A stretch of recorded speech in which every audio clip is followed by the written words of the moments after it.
Bonjour à tous, bienvenue dans cette nouvelle vidéo sur un nouveau format. Aujourd'hui, je vais justement vous raconter l'histoire un peu folle de Soumia et je vais vous expliquer un petit peu tout en détail son parcours. Donc Soumia, elle était manager dans un cabinet de conseil. J'étais justement donc manager en cabinet de conseil sur des problématiques de chefferie de projet et de PMO, donc de Project Management Officer, auprès des métiers et des DSI. Et malheureusement ou heureusement, elle s'est fait licencier. Alors pourquoi heureusement? Tout simplement parce que Soumia, elle s'est dit, plutôt que de voir ça comme un échec, est-ce que ça serait pas justement l'occasion, l'opportunité de se lancer à son compte et d'utiliser ce motif, un petit peu ce changement de vie pour justement, allez, on crée sa boîte et on se lance, on prend un petit peu ce nouveau départ pour être, devenir en tout cas chef d'entreprise. Donc vous allez vous rendre compte à travers cette vidéo que cette situation peut être vraiment propice pour justement créer une société et se lancer. On va justement voir donc dans cette vidéo les différentes aides qui s'offriraient à vous dans cette situation, voir également quel statut est le plus adapté quand on veut créer une société suite à un licenciement en fait, tout simplement. Alors dans un premier temps, Soumia, c'est quelqu'un qui adore les challenges, qui aime bien les nouveautés. J'ai souvent changé d'employeur, ce qui était motivant pour moi, c'était justement cette capacité à me challenger et à aller voir ce qui se passait ailleurs dans d'autres environnements pour apprendre d'autres méthodes, d'autres process, d'autres façons de pouvoir travailler et collaborer donc avec ces directions des systèmes d'information et les différents métiers chez mes clients. Donc comme vous l'avez vu, Soumia, elle passait de cabinet en cabinet jusqu'au moment où effectivement sa vie prend un autre virage et elle se fait licencier. À ce moment-là, deux choix s'offrent à elle. Postuler encore dans un nouveau cabinet, tout recommencer depuis le début, espérer que ça va bien se passer, soit prendre un nouveau départ et donc là, vraiment se lancer à son compte, devenir son propre patron et tester en fait une nouvelle expérience. Bon, je pense que vous vous doutez de la suite. Je pourrais effectivement repartir sur du salariat dans d'autres cabinets. J'avais quand même fait 3 cabinets, donc je me suis dit, effectivement, c'est toujours intéressant de se dire qu'on est en cabinet, c'est assez prestigieux. J'avais besoin d'autre chose et j'avais besoin de me sentir réalignée en fait et de pouvoir réaliser ce rêve de petite fille. Donc ce qu'il faut savoir, c'est qu'effectivement, un licenciement, c'est un motif valable pour pouvoir s'inscrire à France Travail. Donc anciennement Pôle emploi, ça a changé de nom là très récemment depuis janvier 2024. Donc effectivement, suite à un licenciement, vous allez pouvoir vous inscrire et bénéficier de droits chômage. Donc forcément, qui dit droit au chômage dit droit aux aides pour une création d'entreprise en fait. C'est ça vraiment qui est intéressant. Concernant ces fameuses aides, on a notamment 2 grands choix une fois qu'on est inscrit à Pôle emploi. Le premier choix, ça va être l'ARE, l'aide au retour à l'emploi. C'est concrètement votre chômage que vous allez pouvoir percevoir mensuellement. Donc ça, il faut savoir que c'est possible de bénéficier de son chômage tout en créant une entreprise, mais la condition, ça va être de ne pas se rémunérer. Parce qu'effectivement, si votre entreprise vous verse un salaire, potentiellement, ça va décaler votre chômage, donc c'est pas perdu, mais ça va vous faire gagner un mois supplémentaire, par exemple. Si un mois, vous avez pris du salaire, vous n'avez pas votre chômage puisque vous avez votre salaire, et du coup, vous gagnez un mois de plus au niveau de Pôle emploi. La deuxième option, ça va être de choisir l'ARCE, donc l'aide à la reprise ou la création d'entreprise. Là concrètement, Pôle emploi, ils vont vous calculer votre enveloppe de droits. Donc soit vous prenez cette enveloppe qu'on va diviser en général par 18 mois, c'est votre chômage ARE. Soit du coup vous allez percevoir 60% de cette enveloppe en 2 fois. Donc il y a 30% à la création de l'entreprise et 30% au bout de 6 mois, si vous avez toujours votre entreprise active.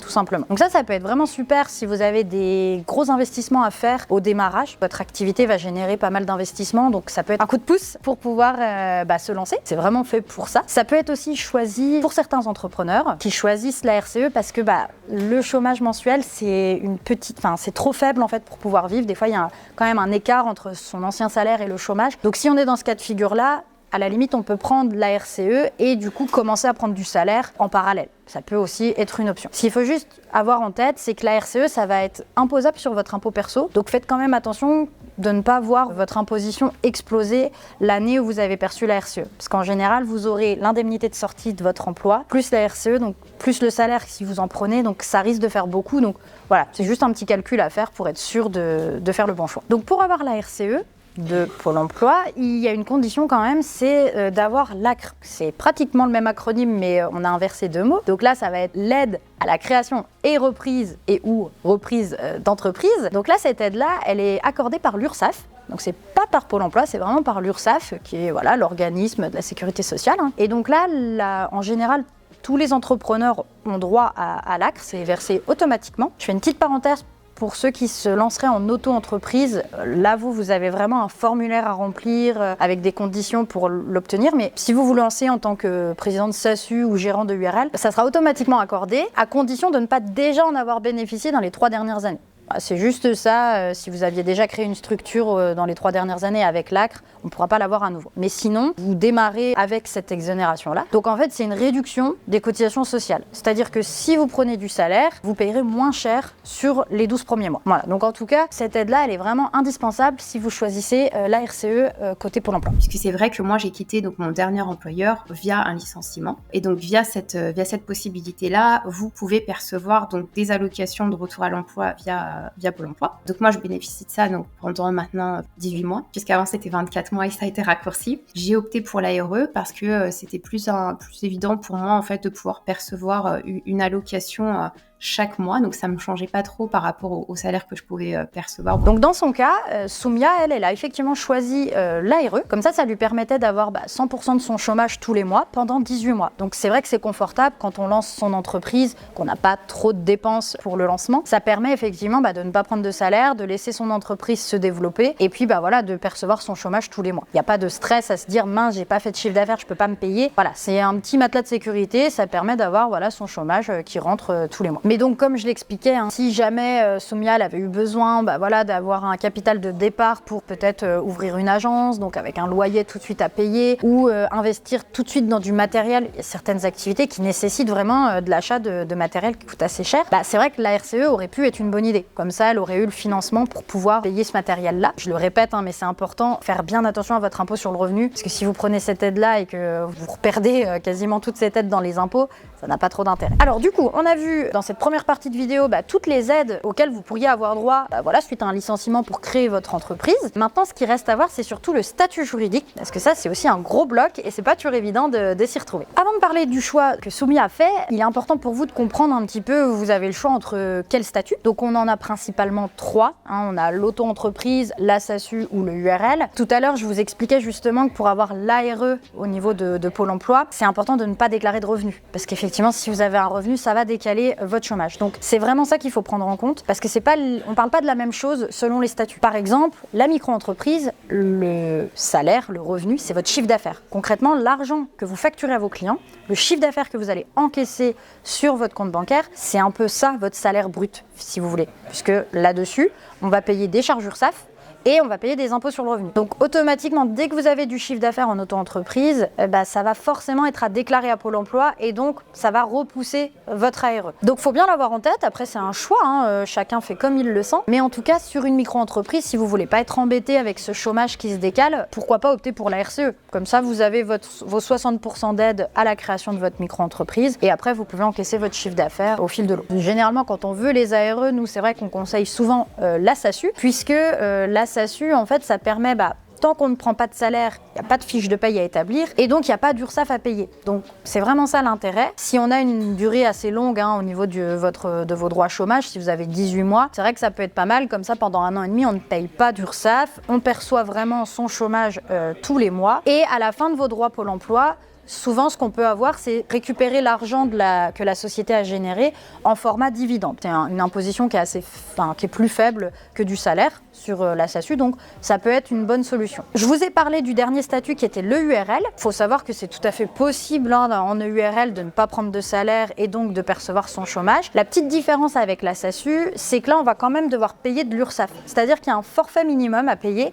Donc, vous allez recevoir un bordereau URSSAF dans les 2-3 premiers mois suite à la création. Donc, en fait, ce qui est embêtant, c'est que ça vous fait payer tout de suite des frais dès que vous venez de créer l'entreprise, des cotisations qui en plus vous servent pas énormément puisque vous cotisez déjà sur votre chômage. Donc en fait, vous payez un petit peu en double au niveau de l'URSSAF et ça peut quand même varier entre 1 500 et 3 000 euros par an, ces forfaits-là. Donc ça dépend si vous avez l'ACRE ou pas en fait. Donc voilà, c'est un peu plus contraignant dans le sens où vous allez devoir payer de l'URSSAF. Donc ça peut quand même arriver quand on a une plus petite période d'ARE. Si par exemple il vous reste 6 mois, on sait que les 6 premiers mois, vous n'allez pas prendre de salaire, mais les 6 derniers mois, vous allez en prendre par rapport à votre exercice. Donc voilà, vous l'avez compris, c'est beaucoup du cas par cas. C'est pas toujours évident de s'y retrouver. Donc on est là justement pour accompagner les entrepreneurs et faire décider avec eux le meilleur choix qui s'offrirait à eux. Donc en résumé, dans quel cas le URL peut être plus intéressante dans ce cas de figure-là, quand on a Pôle emploi, ça peut être tout simplement, comme je le disais, vous avez besoin de la RCE parce que peut-être l'ARE va être trop faible pour vivre, donc vous préférez prendre la RCE et prendre du salaire. Soit peut-être vous n'avez pas une grande durée d'indemnisation côté Pôle emploi.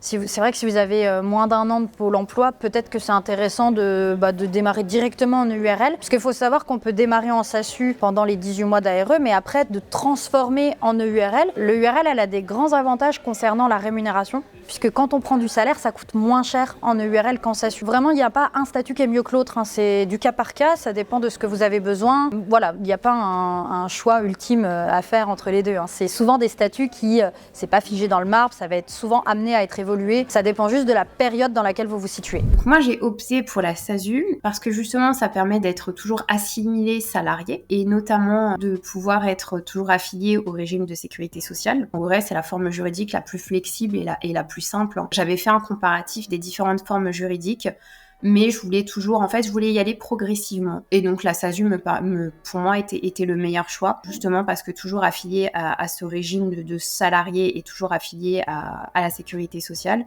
J'ai aussi pris donc la SASU parce que, effectivement, bénéficiant de l'aide au retour à l'emploi, je n'ai pas besoin de me verser de salaire. C'était effectivement beaucoup plus intéressant d'opter pour la SASU. Vous l'avez vu, Soumia, elle parle énormément du fait qu'elle a plutôt fait le choix de la SASU pour avoir cette casquette d'assimilé salarié, et surtout, c'est vrai qu'en SASU, vous êtes affilié au régime général donc, de la sécurité sociale, c'est-à-dire qu'on est comme un salarié, on reste au régime général, la CPAM, classique, et donc on est très bien protégé en termes, même pour la retraite, on cotise à la retraite des cadres. Donc voilà, c'est vraiment un statut qui est très très proche du salarié cadre. La seule différence, c'est qu'effectivement, il n'y a pas de congé payé puisque vous êtes votre propre patron, et surtout, il n'y a plus de cotisation au chômage. C'est vraiment ça la différence. Mais sinon, on est vraiment couvert comme un salarié classique. Donc, il y a certains entrepreneurs qui sont attachés à ça et qui veulent vraiment être très bien protégés. C'est pour ça, je reviens toujours sur le même sujet, il n'y a pas un statut qui est mieux que l'autre, c'est juste deux statuts qui sont un peu différents. Donc, vous l'avez compris, la SASU, ça va coûter un peu plus cher quand on va vouloir prendre du salaire, mais on aura une très très bonne protection sociale. Donc, pour toutes les personnes qui sont peut-être en fin de carrière, qui ont cotisé toute leur carrière dans des retraites de cadre, ça peut être vraiment judicieux de continuer les derniers trimestres à cotiser dans ce statut-là. Toutes les personnes aussi qui auraient peut-être des antécédents médicaux, des problèmes de santé, eux, ils vont vraiment avoir besoin d'une très bonne protection sociale, donc je vous recommande fortement de rester avec la SASU. Pour les autres, c'est vrai que le URL, ça peut être le bon intermédiaire, c'est-à-dire que le URL, là, on va cotiser au régime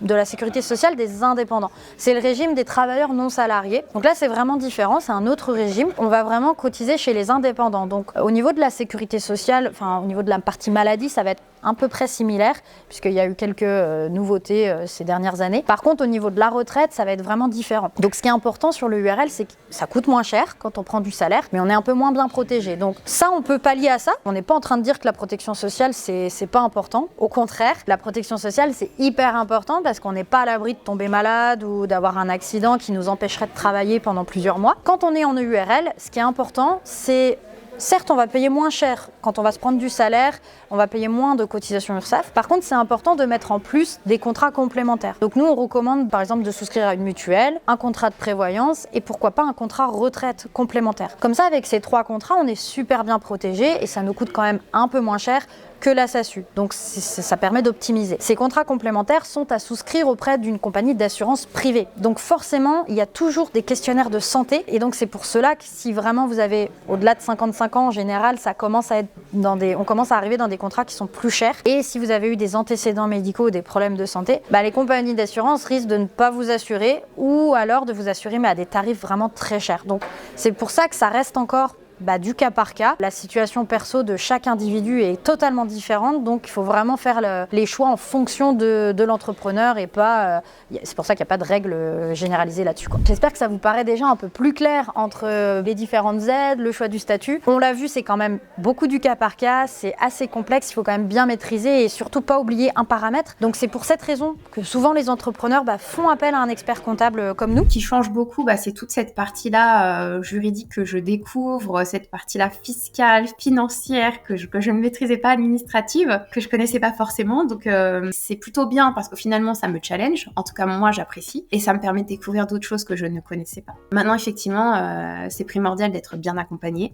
Vraiment, j'insiste lourdement là-dessus parce qu'on peut très vite être noyé. En conclusion, comme vous l'avez vu, c'est quand même fortement recommandé d'être accompagné pour faire les bons choix. Et nous, on va être vraiment là pour choisir avec vous. Et puis surtout, on en a pas parlé, mais les étapes de création après, c'est aussi un autre niveau. Donc, c'est important d'être avec un expert comptable pour qu'on puisse s'occuper de tout ça pour vous et ça vous permettra de nous déléguer tout ça.